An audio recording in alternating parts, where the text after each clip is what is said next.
Hello friend, स्वागत है आपका अपना चैनल टीपी स्टडी में। आज हम इस वीडियो के माध्यम से देखेंगे कंप्यूटर से संबंधित एक महत्वपूर्ण टॉपिक, मेमोरी से संबंधित कुछ महत्वपूर्ण एमसीक्यू। यदि आप हमारे चैनल में नए हैं तो हमारे चैनल को सब्सक्राइब करें ताकि ऐसे ही एमसीक्यू वीडियो मिलती रहे। साथ ही यदि आप इसका पीडीएफ चाहते हैं तो हमारे टेलीग्राम चैनल से जुड़ सकते हैं। उसका लिंक मैं इस वीडियो के डिस्क्रिप्शन बॉक्स में डाल दूंगा, वहाँ से जाके पीडीएफ प्राप्त कर सकते हैं। चलिए देखते हैं आज का प्रश्न नंबर पहला देख लेते हैं क्या पूछा गया है। देखिए, प्रश्न नंबर पहला में पूछा गया है, भंडारण माध्यम सीडी सूचनाओं को पढ़ने एवं लिखने हेतु उपयोग करता है। देख लेते हैं दोस्तों, जो भंडारण माध्यम आपका सीडी है वह सूचनाओं को पढ़ने एवं लिखने के लिए क्या करता है। सीडी अर्थात आपका होता है कॉम्पैक्ट डिस्क होता है दोस्तों, तो इसको भी आप लोग याद रखेंगे। इसका फुल फॉर्म पूछा जाता है, इसका फुल फॉर्म होता है कॉम्पैक्ट डिस्क होता है, तो इसको याद करके रखेंगे हम लोग। देखते हैं इसका ऑप्शन क्या क्या है। ऑप्शन नंबर पहला है आपका मैग्नेटिक डॉट्स, दूसरा है आपका लाल रंग लेज़र बीम, तीसरा चुंबकीय स्ट्रिप्स, चौथा इनमें से कोई नहीं। इसका आंसर हो जाएगा दोस्तों ऑप्शन नंबर दूसरा लाल रंग लेज़र बीम। जो भंडारण माध्यम सीडी है दोस्तों, सूचनाओं को पढ़ने एवं लिखने के लिए लाल रंग लेज़र बीम का उपयोग करता है, तो इसको आप लोग याद रखेंगे, पेपर में पूछा जा चुका है। अगला देखते हैं, प्रश्न नंबर दूसरा देख लेते हैं क्या पूछा गया है। एक छोटा ऑप्टिकल स्टोरेज डिवाइस जिस पर डाटा जैसे गाना, टेक्स्ट या ग्राफिक इमेज डिजिटल इनकोड किया जा सकता है। देख लेते हैं इसका ऑप्शन क्या क्या है।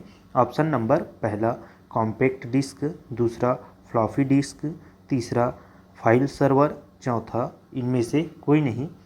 इसका आंसर हो जाएगा ऑप्शन नंबर पहला कॉम्पैक्ट डिस्क।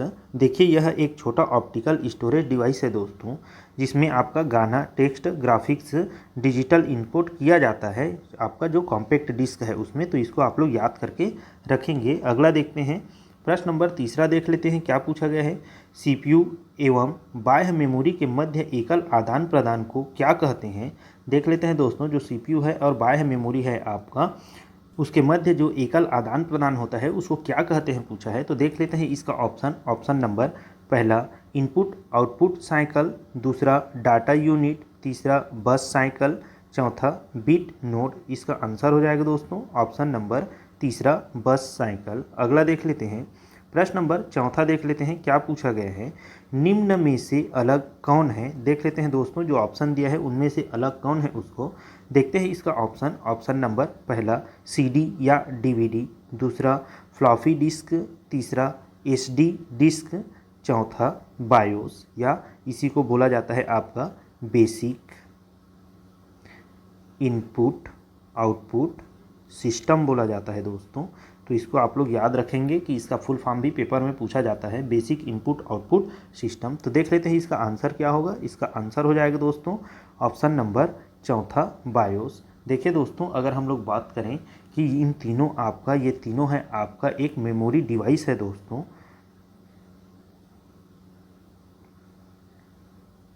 जबकि आपका जो बायोस है यह रैम में उपस्थित एक प्रोग्राम है। रैम में उपस्थित एक प्रोग्राम है दोस्तों आपका बायोस, जबकि CD, DVD, floppy disk, SD disk जो है वह मेमोरी डिवाइस है। इसी कारण जो बायोस है वह इन सबसे अलग है दोस्तों, तो इसको याद करके रखेंगे आप लोग। चलिए अगला देखते हैं, प्रश्न नंबर पाँचवा देख लेते हैं क्या पूछा गया है। सीपीयू के द्वारा संशोधित किए जा रहे प्रोग्राम एवं डाटा को संग्रहित करने के लिए कौन सी कंप्यूटर मेमोरी का उपयोग किया जाता है। देख लेते हैं दोस्तों, इसका ऑप्शन क्या क्या दिया है। ऑप्शन नंबर पहला मॉस मेमोरी, दूसरा इंटरनल मेमोरी, तीसरा प्रोम, चौथा नॉन वोलेटाइल मेमोरी। इसका आंसर हो जाएगा दोस्तों ऑप्शन नंबर दूसरा इंटरनल मेमोरी। अगला देखते हैं, प्रश्न नंबर छठवां देख लेते हैं क्या पूछा गया है। निम्नलिखित में से कौन सा सही नहीं है। देख लेते हैं दोस्तों कि इनमें से कौन सा सही नहीं है उसको देखते हैं। इसका ऑप्शन नंबर पहला डिलीट फाइल रिसाइकल बिन में स्टोर हो सकती है, दूसरा है आपका फाइलों को रिसाइकल बिन में भेजने पर डिस्क में फ्री स्पेस रीस्टोर हो सकता है, तीसरा किसी टेक्स्ट से डिलीट हुआ एक पैसेज रीस्टोर हो सकता है यदि डिलीट करने के तुरंत बाद संयुक्त फाइल बंद ना हो, चौथा उपर्युक्त में से कोई नहीं। इसका आंसर हो जाएगा दोस्तों ऑप्शन नंबर दूसरा फाइलों को रिसाइकल बिन में भेजने पर डिस्क में फ्री स्पेस रीस्टोर हो सकता है, यही आपका सही नहीं है दोस्तों, बाकी आपका दोनों सही है। तो इसका आंसर ऑप्शन नंबर दूसरा हो जाएगा। अगला देखते हैं, प्रश्न नंबर 7वां देख लेते हैं दोस्तों। क्या पूछा गया है, फ्लॉपी डिस्क में होता है। देख लेते हैं दोस्तों कि फ्लॉपी डिस्क में क्या होता है, उसको देखते हैं। इसका ऑप्शन नंबर पहला सिर्फ सर्कुलर ट्रैक,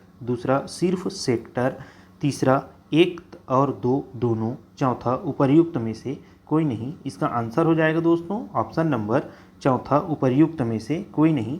जो फ्लॉपी डिस्क होता है दोस्तों, उसमें ट्रैक भी होता है और आपका सेक्टर भी होता है दोस्तों। तो इसमें दोनों होता है, ना कि सिर्फ ट्रैक और सिर्फ सेक्टर, इसमें दोनों होता है दोस्तों। इसमें सिर्फ बोला है, इसलिए ऑप्शन 3 को नहीं लिया गया है। उपर्युक्त में से कोई नहीं को लिया गया है दोस्तों। अगर सिर्फ नहीं बोला होता, सर्कुलर ट्रैक और सेक्टर बोला होता, तब ऑप्शन सी इसका सही होता। इस प्रकार इसका आंसर ऑप्शन नंबर चौथा, उपर्युक्त में से कोई नहीं है दोस्तों। तो इसको आप लोग याद करके रखेंगे। जो फ्लॉपी डिस्क होता है उसमें सेक्टर और ट्रैक दोनों होता है। अगला देख लेते हैं, प्रश्न नंबर 8वां देखते हैं। क्या पूछा गया है, एक हार्ड डिस्क ट्रैक्स में विभाजित होता है, जो पुनः किसमें उप विभाजित होता है। देख लेते हैं दोस्तों, जो हार्ड डिस्क होता है वह जो ट्रैक में ऐसे करके विभाजित होता है, वह पुनः किस में विभाजित होता है। तो पुनः ऐसे करके आपका सेक्टर में विभाजित होता है दोस्तों। जो हार्ड डिस्क का ट्रैक होता है वह सेक्टर में विभाजित होता है। तो देखते हैं इसका ऑप्शन क्या क्या है। ऑप्शन नंबर पहला क्लस्टर, दूसरा सेक्टर, तीसरा वेक्टर, चौथा हेड्स। इसका आंसर हो जाएगा दोस्तों ऑप्शन नंबर दूसरा सेक्टर। ट्रैक आपका सेक्टर में विभाजित होता है। तो इसको आप लोग याद रखेंगे, कई बार पेपर में पूछा जा चुका है। पटवारी 2019 के पेपर में पूछा गया है दोस्तों इसको, तो इसको आप लोग याद करके रखेंगे। अगला देख लेते हैं, प्रश्न नंबर 9वां देख लेते हैं। क्या पूछा गया है, वीडियो और मूवी जैसे बड़ी फाइलों को सुरक्षित रखने के लिए ज़्यादातर क्या इस्तेमाल किया जाता है। देख लेते हैं दोस्तों, वीडियो और जो मूवी होता है उसको सुरक्षित रखने के लिए किसका उपयोग किया जाता है उसको। तो देखते हैं इसका ऑप्शन नंबर पहला सीडी, दूसरा डीवीडी, तीसरा फ्लॉपी, चौथा उपरोक्त सभी। इसका आंसर हो जाएगा दोस्तों ऑप्शन नंबर दूसरा डीवीडी। वीडियो और मूवी को सुरक्षित रखने के लिए डीवीडी का इस्तेमाल किया जाता है दोस्तों। देखिए डीवीडी का फुल फॉर्म अगर हम लोग बात करें तो डिजिटल वर्सेटाइल डिस्क है दोस्तों। जो डीवीडी है उसका फुल फॉर्म, यही सीडी का फुल फॉर्म की बात करें तो कॉम्पैक्ट डिस्क है। तो इन दोनों के फुल फॉर्म को भी आप लोग याद करके रखेंगे, क्योंकि पेपर में कई बार पूछा जा चुका है। अगला देखते हैं, प्रश्न नंबर हम लोग 10वां देख लेते हैं। क्या पूछा गया है, डीवीडी की संग्रहण क्षमता होती है। देख लेते हैं दोस्तों कि डीवीडी की संग्रहण क्षमता क्या होती है उसको। देखते हैं इसका ऑप्शन नंबर पहला सीडी से ज़्यादा, दूसरा सीडी से कम, तीसरा सीडी के समान, चौथा उपरोक्त में से कोई नहीं। इसका आंसर हो जाएगा दोस्तों ऑप्शन नंबर पहला सीडी से ज़्यादा। जो डीवीडी की संग्रहण क्षमता है दोस्तों वह सीडी से ज़्यादा होता है। अगर हम लोग बात करें जो सीडी है उसका संग्रहण क्षमता कितना होता है, तो सीडी की संग्रहण क्षमता होता है आपका 700 MB होता है दोस्तों। जबकि डीवीडी जो है उसकी संग्रहण क्षमता की हम लोग बात करें तो इसका होता है आपका 4.7 GB से लेकर आपका 8.7 GB तक होता है दोस्तों। तो इसको आप लोग याद करके रखेंगे दोस्तों। पेपर में पूछा जाता है कि किसका संग्रहण क्षमता अधिक होता है या कम होता है या कितना होता है कह के। तो देखिए सीडी का संग्रहण क्षमता आपका 700 MB है, जबकि डीवीडी का संग्रहण क्षमता 4.7 GB से लेकर 8.7 GB तक होता है दोस्तों। इस प्रकार इसका आंसर हो जाएगा आपका पहला सीडी से ज़्यादा। तो इसको आप लोग याद रखेंगे। चलिए अगला देखते हैं, प्रश्न नंबर 11 देख लेते हैं। क्या पूछा गया है, सीडी रोम में फाइल कॉपी करने की प्रक्रिया कहलाती है। देख लेते हैं दोस्तों, जो सीडी रोम होता है आपका रीड ओनली मेमोरी करके होता है, इसका रोम का फुल फॉर्म। तो इसको आप लोग याद रखेंगे कि रीड ओनली मेमोरी अर्थात compact disk read only memory में फाइल कॉपी करने की प्रक्रिया क्या कहलाती है। तो देखते हैं इसका ऑप्शन नंबर पहला बर्निंग, दूसरा जीपिंग, तीसरा डिजिटाइजिंग, चौथा राइपिंग। इसका आंसर हो जाएगा दोस्तों ऑप्शन नंबर पहला बर्निंग। आपका जो सीडी रोम है उसमें फाइल कॉपी करने की प्रक्रिया को बर्निंग कहा जाता है दोस्तों। अगला देख लेते हैं, प्रश्न नंबर 12 देखते हैं। क्या पूछा गया है, निम्नलिखित में से कौन सा स्टोरेज मीडिया सीक्वेंशियल एक्सेस प्रदान करता है। देख लेते हैं दोस्तों कि इनमें से कौन सा वह मीडिया है जो सीक्वेंशियल एक्सेस प्रदान करता है। तो देखते हैं इसका ऑप्शन नंबर पहला फ्लॉपी डिस्क, दूसरा मैग्नेटिक टेप, तीसरा मैग्नेटिक डिस्क, चौथा ब्लू रे डिस्क। इसका आंसर हो जाएगा दोस्तों ऑप्शन नंबर तीसरा मैग्नेटिक टेप यही आपका सीक्वेंशियल एक्सेस प्रदान करता है दोस्तों। बाकी अगर हम लोग बात करें फ्लॉपी डिस्क, मैग्नेटिक डिस्क और आपका ब्लू रे डिस्क, यह डायरेक्ट एक्सेस को प्रदान करता है दोस्तों। तो इसको आप लोग याद रखेंगे। सीक्वेंशियल एक्सेस पूछे तो मैग्नेटिक टेप लेंगे और डायरेक्ट एक्सेस पूछे तो फ्लॉपी डिस्क, मैग्नेटिक डिस्क और ब्लू रे डिस्क इसको लेंगे। तो इसको आप लोग याद करके रखेंगे। अगला देखते हैं, प्रश्न नंबर 13 देख लेते हैं क्या पूछा गया है। एक कॉम्पैक्ट डिस्क किस प्रकार की डाटा एक्सेस प्रदान करती है। देखते हैं दोस्तों कि जो कॉम्पैक्ट डिस्क है वह किस प्रकार की डाटा एक्सेस प्रदान करती है उसको। तो इसका ऑप्शन हो जाएगा ऑप्शन नंबर पहला अनुक्रमिक, दूसरा प्रत्यक्ष, तीसरा 1 और 2 दोनों, चौथा उपरोक्त में से कोई नहीं। इसका आंसर हो जाएगा दोस्तों ऑप्शन नंबर तीसरा 1 और 2 दोनों। जो कॉम्पैक्ट डिस्क है दोस्तों वह आपका अनुक्रमिक और प्रत्यक्ष दोनों प्रकार की डाटा एक्सेस करती है। तो इसको आप लोग याद करके रखेंगे, पेपर में पूछा जा चुका है। अगला देख लेते हैं, प्रश्न नंबर 14 देख लेते हैं क्या पूछा गया है। निम्न में से कौन सा भंडारण माध्यम 25 GB या अधिक डाटा भंडारण कर सकता है। देख लेते हैं दोस्तों कि इनमें से वह कौन सा भंडारण माध्यम है जो 25 GB से अधिक या 25 GB डाटा भंडारण कर सकता है उसको। तो देखते हैं इसका ऑप्शन नंबर पहला ब्लू रे डिस्क, दूसरा फ्लॉपी डिस्क, तीसरा DVD, चौथा CD। इसका आंसर हो जाएगा दोस्तों ऑप्शन नंबर पहला ब्लू रे डिस्क। यदि हम लोग यही बात करें दोस्तों, जो फ्लॉपी डिस्क है इसका भंडारण क्षमता कितना होता है ऐसे करके, तो इसका भंडारण क्षमता होता है 1.44 MB होता है दोस्तों। तो इसको भी आप लोग याद करके रखेंगे। अगर हम लोग बात करें जो DVD है इसका भंडारण क्षमता, तो इसका है आपका 4.7 GB से लेकर आपका 8.7 GB तक होता है दोस्तों। अगर हम लोग बात करें जो CD है इसकी भंडारण क्षमता की, तो 700 MB होता है। तो इन तीनों को भी आप लोग याद करके रखेंगे, पेपर में पूछा जा सकता है। अगला देख लेते हैं दोस्तों कि क्या पूछा गया है। प्रश्न नंबर 15 देखते हैं, मानक भंडारण क्षमता के अनुसार निम्न में से कौन सा गलत है।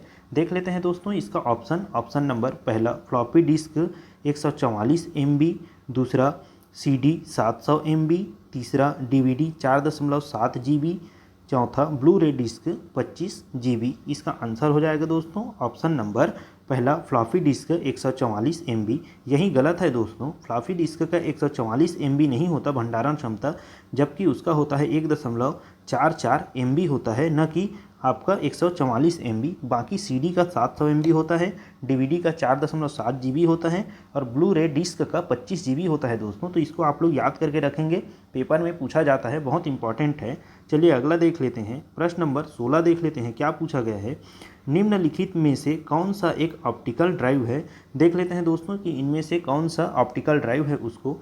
देखते हैं इसका ऑप्शन नंबर पहला हार्ड डिस्क ड्राइव, दूसरा CD ड्राइव, तीसरा DVD ड्राइव, चौथा 2 एवं 3 दोनों। इसका आंसर हो जाएगा दोस्तों ऑप्शन नंबर चौथा 2 एवं 3 दोनों, अर्थात आपका CD ड्राइव और DVD ड्राइव दोनों एक ऑप्टिकल ड्राइव है दोस्तों। तो इसको आप लोग याद करके रखेंगे। अगला देखते हैं, प्रश्न नंबर 17वां देख लेते हैं क्या पूछा गया है।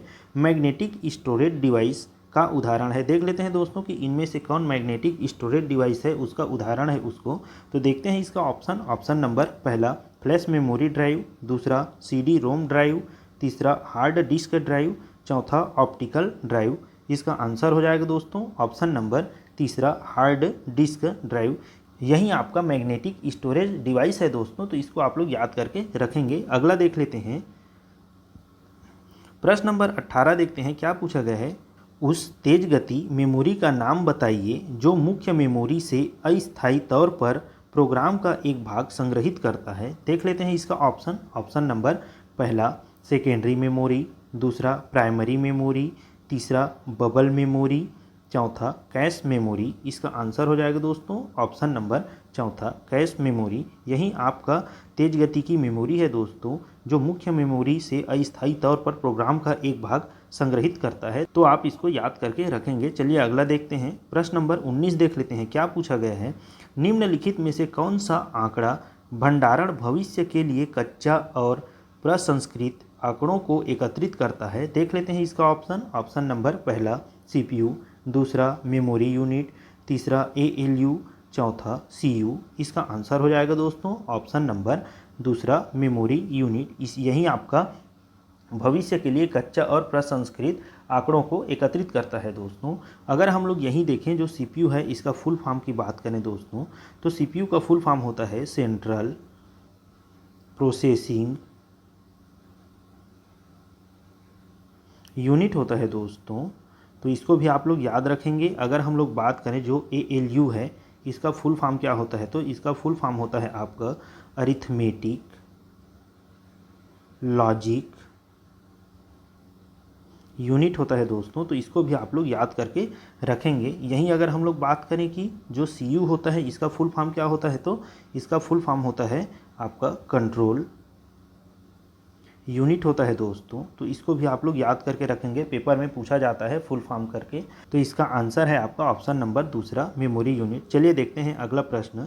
प्रश्न नंबर देख लेते हैं 20वां क्या पूछा गया है। कंप्यूटर चिप बना होता है, देखते हैं दोस्तों कि कंप्यूटर चिप किसका बना होता है। देख लेते हैं इसका ऑप्शन नंबर पहला सिलिका, दूसरा आयरन ऑक्साइड, तीसरा क्रोमियम, चौथा सिलिकॉन।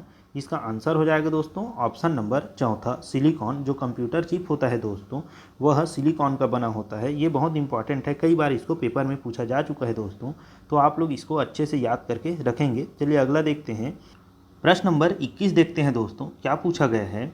वह मेमोरी यूनिट जो CPU से सीधा संपर्क करता है क्या कहलाता है। देख लेते हैं दोस्तों वह कौन सा मेमोरी यूनिट है जो CPU से सीधा संपर्क करता है। देखते हैं इसका ऑप्शन नंबर पहला मेन मेमोरी, दूसरा सेकेंडरी मेमोरी, तीसरा ऑक्सिलरी मेमोरी, चौथा रजिस्टर। इसका आंसर हो जाएगा दोस्तों ऑप्शन नंबर पहला मेन मेमोरी। यही सीधा CPU से संपर्क रखता है दोस्तों। तो इसको आप लोग याद करके रखेंगे। अगला देखते हैं। प्रश्न नंबर 22 देख लेते हैं क्या पूछा गया है। निम्नलिखित में से कौन से डिवाइस में डाटा एक से अधिक बार नहीं लिखा जा सकता। देख लेते हैं दोस्तों कि इनमें से वह कौन सा डिवाइस है जिसमें डाटा एक से अधिक बार नहीं लिखा जा सकता उसको। तो देखते हैं इसका ऑप्शन नंबर पहला CDR, दूसरा CDRW, तीसरा DVD-RW, चौथा फ्लैश ड्राइव। इसका आंसर हो जाएगा दोस्तों ऑप्शन नंबर पहला CDR में ही दोस्तों आपका डाटा एक से अधिक बार नहीं लिखा जा सकता।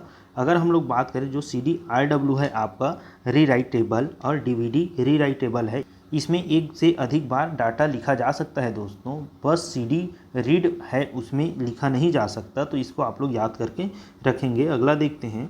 प्रश्न नंबर 23 देख लेते हैं क्या पूछा गया है। रीयूजेबल ऑप्टिकल स्टोरेज का संक्षिप्त रूप है। देख लेते हैं दोस्तों वह कौन सा स्टोरेज है जो रीयूजेबल है। तो इसका ऑप्शन देखते हैं। ऑप्शन नंबर पहला CD, दूसरा CDRW, तीसरा DVD, चौथा फ्लॉपी डिस्क। इसका आंसर हो जाएगा दोस्तों ऑप्शन नंबर दूसरा CDRW। CD रीराइटेबल यही आपका रीयूजेबल ऑप्टिकल स्टोरेज डिवाइस है दोस्तों। तो इसको आप लोग याद करके रखेंगे। अगला देखते हैं। प्रश्न नंबर 24 देख लेते हैं क्या पूछा गया है। डॉक्यूमेंट, मूवी, इमेज और फोटोग्राफ आदि कहाँ संरक्षित होते हैं। देख लेते हैं इसका ऑप्शन नंबर पहला एप्लीकेशन सर्वर, दूसरा वेब सर्वर, तीसरा प्रिंट सर्वर, चौथा फाइल सर्वर। इसका आंसर हो जाएगा दोस्तों ऑप्शन नंबर चौथा फाइल सर्वर। अगला देखते हैं। प्रश्न नंबर 25 देखते हैं। यह इसका अंतिम क्वेश्चन है दोस्तों। इसका हम लोग 3 पार्ट लाएंगे दोस्तों। 3 पार्ट करके आपका 60 प्रश्न सॉल्व कराया जाएगा। तो आप हमारे चैनल में बने रहें और ऐसे ही आपका MCQ वीडियो प्राप्त करते रहें। तो देखते हैं इसमें क्या पूछा गया है। प्रश्न नंबर 25 देखते हैं। CD में कौन सा तकनीक उपयोग होता है। देख लेते हैं दोस्तों जो CD होता है कॉम्पैक्ट डिस्क, उसमें कौन सा तकनीक उपयोग होता है उसको। तो देखते हैं इसका ऑप्शन नंबर पहला मैकेनिकल, दूसरा इलेक्ट्रिकल, तीसरा लेज़र, चौथा इलेक्ट्रोमैग्नेटिक। इसका आंसर हो जाएगा दोस्तों ऑप्शन नंबर तीसरा लेज़र। CD में आपका लेज़र तकनीक उपयोग होता है दोस्तों। तो इसको आप लोग याद करके रखेंगे। चलिए वीडियो यहीं तक रखते हैं दोस्तों। यदि आपको हमारा यह वीडियो अच्छा लगा होगा तो हमारे चैनल को सब्सक्राइब करें। धन्यवाद दोस्तों।